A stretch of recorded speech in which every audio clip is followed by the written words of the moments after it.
This is Andrew Potter, a volunteer oral history interviewer with the Sydney Harbour Federation Trust, in conversation with Mrs. Vivienne O'Donnell. I can't recall much outside the drawing office. But in the drawing office itself, how many were there?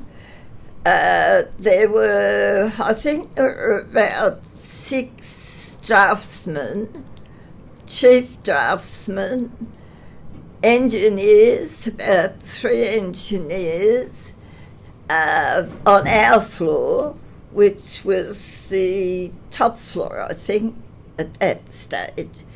And there were 4 traces, and the torpedoes came in diameters, 21 inch diameter, 23 inch. And the die-line sheets used to be about this size to fit a So that's a couple of feet wide. Board. Yeah. So you'd start off with all the drawings you would need for that particular tracing. And then we did linen tracings of those. You traced it onto linen? Yeah. Yeah. Don't you do that anymore? But, So how long would it take you, for example, to do one set of drawings, to do one torpedo? Oh, that would take at least a month. A month? Well, the drawings are pretty complicated.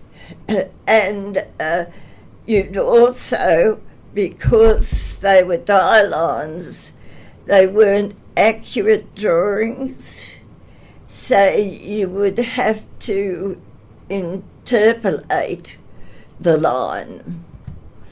So you'd have one section done and you'd have to manoeuvre the next section in and then take the mean line through it. Ah, so the die lines weren't absolutely accurate. They were accurate. A rough guide. Yeah, very rough. Okay. But it would take time. There's a whole lot of stuff inside a torpedo. When you were at Platypus, of course, this was all against the backdrop of the Second World War.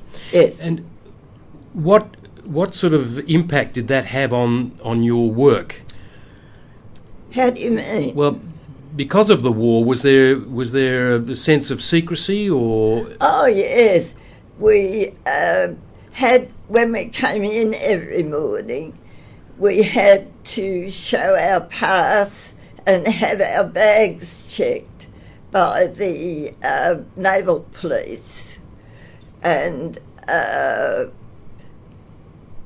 when you came out at night, they again went through your bags. Mm-hmm. Just to make sure you hadn't nicked somebody's plans.